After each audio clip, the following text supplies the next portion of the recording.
dans les années 80, 70-80, la maintenance était faite par des équipes mixtes, exploitants, sous-traitants. Donc des salariés qui étaient ensemble et qui travaillaient ensemble sur le terrain, sur le tas. À partir de la fin des années 80, tout le travail, toute l'activité réelle de travail est faite par des sous-traitants. Dans ce contexte, dans cette organisation de sous-traitance en cascade.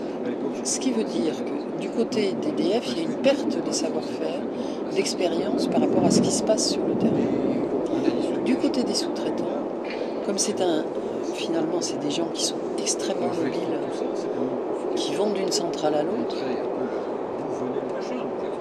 bien sûr, ils ont une connaissance, une grande expérience de leur boulot, mais appliquée à des lieux extrêmement différents. Chaque centrale a finalement sa configuration.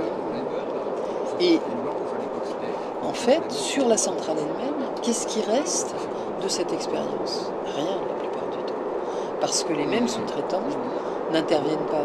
Il y a peut-être un volant de sous-traitants qui intervient quasiment toujours sur la même centrale, mais la grande majorité des travailleurs sous-traitants sont amenés à bouger d'une centrale à l'autre.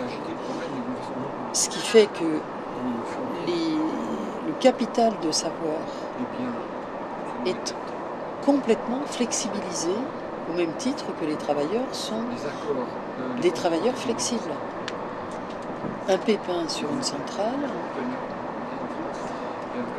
qui est-ce qu'ils vont aller chercher? Parce que les noms des travailleurs sous-traitants qui sont intervenus sur cet endroit-là, à ce moment-là, personne ne les a, personne ne les connaît.